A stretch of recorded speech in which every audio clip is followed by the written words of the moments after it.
तो क्या हाल है आप सभी के। उम्मीद करते हैं सब अच्छे होंगे, सब बढ़िया होंगे, अपने अपने घर पे मौज काट रहे होंगे। तो देखिए, भारत की जो आर्मी है वो दुनिया की तीसरी सबसे बड़ी आर्मी है, चाइना और यूएसए के बाद और रशिया के बाद, सॉरी, चौथी सबसे बड़ी आर्मी है जिसके पास इतनी ज़्यादा पावर है।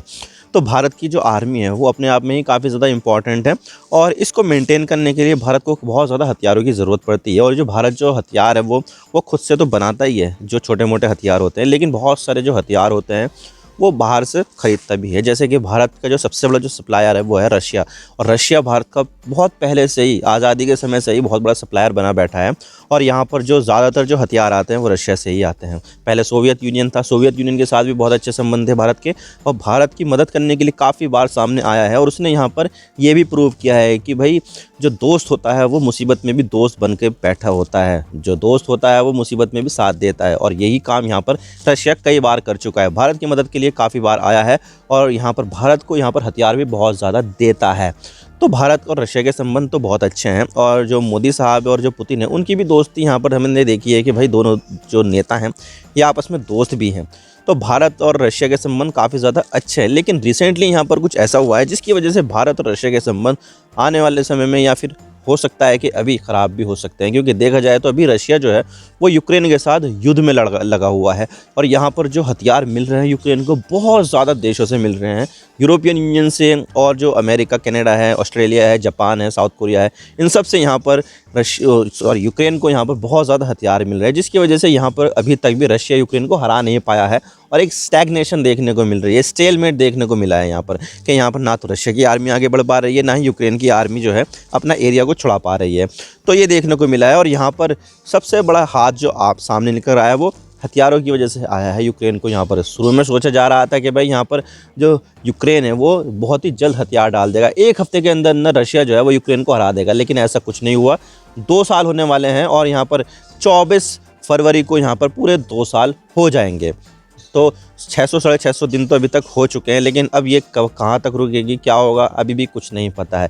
लेकिन यहाँ पर भारत और रशिया के संबंध जो बहुत अच्छे थे, उसमें हो सकता है कि कुछ ना कुछ यहाँ पर खटास भी देखने को मिल सकती है। और वो ये है कि यहाँ पर जो यूक्रेन को आर्टिलरी शेल्स मिले हैं ना, उसमें यहाँ पर इंडियन आर्टिलरी शेल्स भी पहुँच गए हैं, और ये बात रशिया को भी पता चल गई है। और यहाँ पर बातचीत चल रही है कि भाई यहाँ पर क्या हुआ है, जबकि यहाँ पर जो इंडिया है उन्होंने यहाँ पर सीधे तौर से मना कर दिया कि भाई हमने यहाँ पर कोई भी आर्टिलरी शेल यूक्रेन को नहीं भेजा है। तो आप देख सकते हैं कि किस तरह से यहाँ पर जो चीज़ें हैं वो ड्रास्टिकली चेंज होती जा रही है। तो आज इसके बारे में पूरी डिटेल के साथ बात करते हैं कि मामला क्या है, क्या यहाँ पर जो भारत के जो संबंध है रशिया के साथ वो बिगड़ सकते हैं। आज इसके बारे में पूरी डिटेल के साथ बात करते हैं, लेकिन उससे पहले अगर आप चैनल पर नए हो ना तो चैनल को सब्सक्राइब जरूर कर देना। वीडियो को चाहे लाइक करो या डिसलाइक करो, लेकिन चैनल को सब्सक्राइब जरूर कर देना। तो चलिए वीडियो का आगाज़ करते हैं। तो देखिए, यहाँ पर जो सबसे जो चीज़ सामने निकल कर आई है वो ये है कि जो आर्टिलरी शेल्स है ना 155 mm का, वो यहाँ पर यूक्रेन के पास पहुँचा। और यहाँ पर सीधा सीधा देखा जा रहा है कि यहाँ पर जो चीज़ निकल कर आई है वो यहाँ पर इंडियन मेड निकल कर आई है। आप देख सकते हैं कि नालंदा में ये बना हुआ है, पिक्चर्स में भी आप देख सकते हैं, और ये यहाँ पर पहुँच गया है यूक्रेन के पास। अब नालंदा में जो बना हुआ है म्यूनिशन इंडिया लिमिटेड बना हुआ है, जो यहाँ पर बहुत सारे जो एम्यूनेशन है, बहुत सारे जो शेल्स है वो यहाँ पर बनाता है, जैसे कि 105 mm का, 125 mm का और 155 mm का। और जो 155 mm का जो शेल्स है ना वो दुनिया में बहुत सारे देश इस्तेमाल करते हैं। इंडिया तो यहाँ पर कम ही इस्तेमाल करता है, लेकिन यहाँ पर पाकिस्तान, अमेरिका, जर्मनी, फ्रांस, बहुत सारे जो देश है वो 155 mm का जो आर्टिलरी शेल्स है वो यहाँ पर इस्तेमाल करते हैं। अब देखिए, जो आर्टिलरी शेल्स होता है ना वो इतना बड़ा, लगभग मतलब आप देख सकते हैं इतना बड़ा या इससे भी बड़ा हो सकता है, वो जो यहाँ पर होवित्ज़र तोप में लगता है। अब जो होवित्ज़र तोप होती है वो यहाँ पर एक जगह फिक्स कर दी जाती है, और उसके अंदर गोले भरे जाते हैं, और दुश्मन की जो डिफेंस रेंज होती है ना उस पर मार देते हैं, ताकि यहाँ पर जो रास्ता है वो क्लियर किया जा सके और उनको यहाँ पर बहुत ज़्यादा नुकसान भी पहुँचाया जा सके दुश्मन को। तो यहाँ पर जो आर्टिलरी शेल्स है वो यहाँ पर यूक्रेन तो इस्तेमाल कर रहा है, लेकिन रशिया भी इस्तेमाल कर रहा है। तो यहाँ पर जो यूक्रेन के पास पहुँचा है वो इंडियन मेड आर्टिलरी शेल्स पहुँचा है, जिसकी खबर यहाँ पर रशिया को लग गई है। तो देखिए, इस चीज़ को लेकर यहाँ पर बहुत सारे जो चीज़ें हैं वो भी सामने निकल कर आई है कि किस तरह से यहाँ पर ये यूक्रेन पहुँचा, क्योंकि ये जो मामला है वो बहुत ज़्यादा सेंसिटिव है। क्योंकि इंडिया ने यहाँ पर रशिया और यूक्रेन के बीच में जो वॉर हो रहा है उसमें यहाँ पर न्यूट्रल स्टैंड ले रखा है। यानी कि न्यूट्रल स्टैंड वो होता है जिसमें भारत जो है वो किसी भी तरह की कोई भी पक्षपात यहाँ पर मतलब कि नहीं कर रहा है, ना तो वो रशिया के साइड है और ना ही वो यूक्रेन के साइड है, यानी कि वो पूरी तरह से न्यूट्रल है। हम यहाँ पर दोनों ही देशों के साथ संबंध जो है वो बेहतर करना चाहते हैं, और बेहतर हमारे हैं भी, लेकिन यहाँ पर इस चीज़ से जो रशिया है वो काफ़ी ज़्यादा नाराज़ हो गया है। क्योंकि यहाँ पर अगर रशिया को ऐसा लगता है कि भाई दुश्मन के पास जो है हथियार जो पहुंचा रहा है वो मेरा एक दोस्त है, तो उसी से यहाँ पर संबंध खराब हो सकते हैं। और ये चीज़ जो है वो यहाँ पर सामने निकल कर आई भी है, और यहाँ पर इंडिया ने सीधे तौर पर मना कर दिया कि भाई भारत ने यहाँ पर किसी भी तरह का कोई भी आर्टिलरी शेल्स यहाँ पर यूक्रेन को नहीं भेजा है। लेकिन सबसे बड़ा सवाल तो यही आता है कि भाई यहाँ पर ये जो आर्टिलरी शेल्स है जो इंडियन मेड है वो यहाँ पर ऐसे कैसे पहुँच गया यूक्रेन के पास, तो सबसे बड़ा सवाल तो यही है। वैसे देखा जाए तो भारत यहाँ पर अपना जो डिफेंस इक्विपमेंट का एक्सपोर्ट है उसको यहाँ पर बहुत ज़्यादा तेज़ी के साथ बढ़ाया भी है, और लगभग 16,000 करोड़ से भी ज़्यादा के जो सामान हैं वो यहाँ पर एक्सपोर्ट किए हैं, जिसमें जो आर्टिलरी शेल्स है वो भी एक काफ़ी बड़ा एक्सपोर्ट आइटम भी है भारत का। और ये जो आर्टिलरी शेल्स है ना 155 mm का, वो भारत ने बहुत सारे देशों को एक्सपोर्ट किए हैं। रिसेंटली अगर देखा जाए तो यहाँ पर यूनाइटेड अरब एमिरेट्स जो है वो यहाँ पर इसका कस्टमर है। आर्मेनिया जो है वो भारत का जो अच्छा दोस्त है, उसको भी यहाँ पर भारत ने यहाँ पर 155 mm के जो आर्टिलरी शेल्स है वो यहाँ पर बेचे हैं। और इसके अलावा रिसेंटली यहाँ पर अननेम्ड यूरोपियन कंट्रीज़ है जिन्होंने यहाँ पर ये 155 mm के जो आर्टिलरी शेल्स है वो ख़रीदे हैं।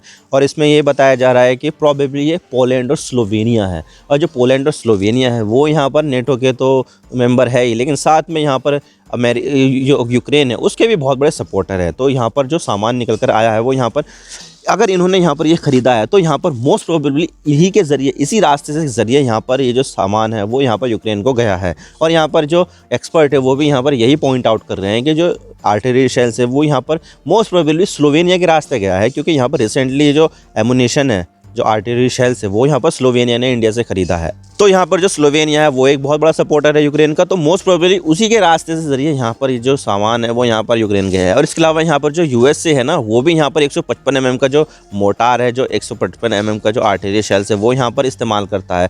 तो यहाँ पर इंडिया से उसने भी ख़रीदा है, और यहाँ पर शायद हो सकता है कि अमेरिका ने यहाँ पर इसको यहाँ पर सप्लाई कर दिए हो, तो कुछ भी हो सकता है भाई, क्योंकि यहाँ पर इंडिया ने उनको भेज दिया। अब इंडिया को थोड़ी ना आइडिया लग रहा है कि ये जो आर्टिलरी शेल्स है वो वही देश इस्तेमाल कर रहा है या उस देश ने यहाँ पर किसी दूसरे देश को भेज दिया, क्योंकि ये इतने ज़्यादा एडवांस तो होते नहीं हैं।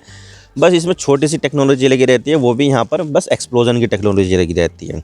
तो यहाँ पर ये जो चीज़ें हैं वो यहाँ पर इंडिया के कंट्रोल में नहीं है। एक बार इंडिया ने एक्सपोर्ट कर दिया तो वो ये चीज़ इंडिया की नहीं हुई बल्कि दूसरे देश की हो गई। भाई जिसको बेचा है वो उसकी हो गई, वो किस तरह से इस्तेमाल करना चाहता है वो उसके ऊपर पूरी तरह से डिपेंड करता है। तो भारत का तो इसमें कोई हाथ नहीं है।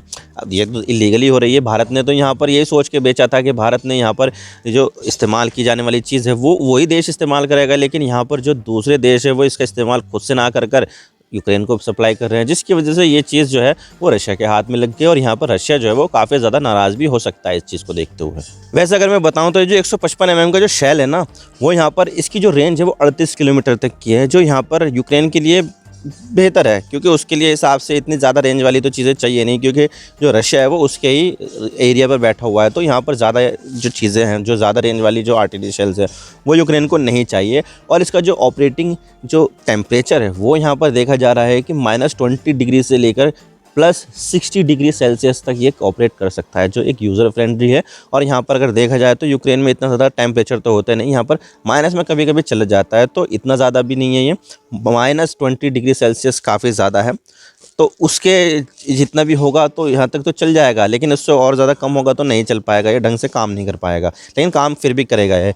तो यूक्रेन के लिए एक सबसे बेहतरीन यहाँ पर जो आर्टिलरी शेल्स है वो 155 mm का आर्टिलरी शेल्स है। और यहाँ पर यूएसए ने इसको बनाने की जो मेन कंपोनेंट है वो यहाँ पर इसका जो कॉन्ट्रैक्ट है वो 9 फर्मों को दिया था, जो कनाडा में है, पोलैंड में है, यूएसए में है और भी बहुत सारे देशों में है। और उसमें से एक जो 9 जो फर्म है उसमें एक इंडिया की भी फर्म है। तो हो सकता है कि जो अमेरिका है उसने यहाँ पर इससे ख़रीदे और उसके बाद ये यहाँ पर पहुँचा दिए यूक्रेन को, जिसकी वजह से यहाँ पर ये चीज़ सामने निकल कर आई है। और वैसे देखा जाए तो रशिया और यूक्रेन के बीच में जो वॉर हो रहा है ना उसमें आर्टिलरी शेल्स की एक बहुत ही बड़ी भूमिका है, क्योंकि देखा जाए तो यहाँ पर जो अमेरिका और जो उसके दोस्त देश हैं उन्होंने यहाँ पर यूक्रेन को 155 mm के जो आर्टिलरी शेल्स है, यानी कि टोटल जो आर्टिलरी शेल्स है वो यहाँ पर 2 मिलियन से भी ज़्यादा दिए हैं, यानी कि लगभग 20 लाख से भी ज़्यादा इस तरह के जो आर्टिलरी शेल्स है वो यहाँ पर दिए हैं, जिसकी वजह से यहाँ पर जो यूक्रेन है वो यहाँ पर हर दिन 6000 से लेकर 8000 जो आर्टिलरी शेल्स है वो एक दिन में रशिया के ऊपर मार देता है। जबकि अगर यहाँ पर रशिया की तरफ से देखें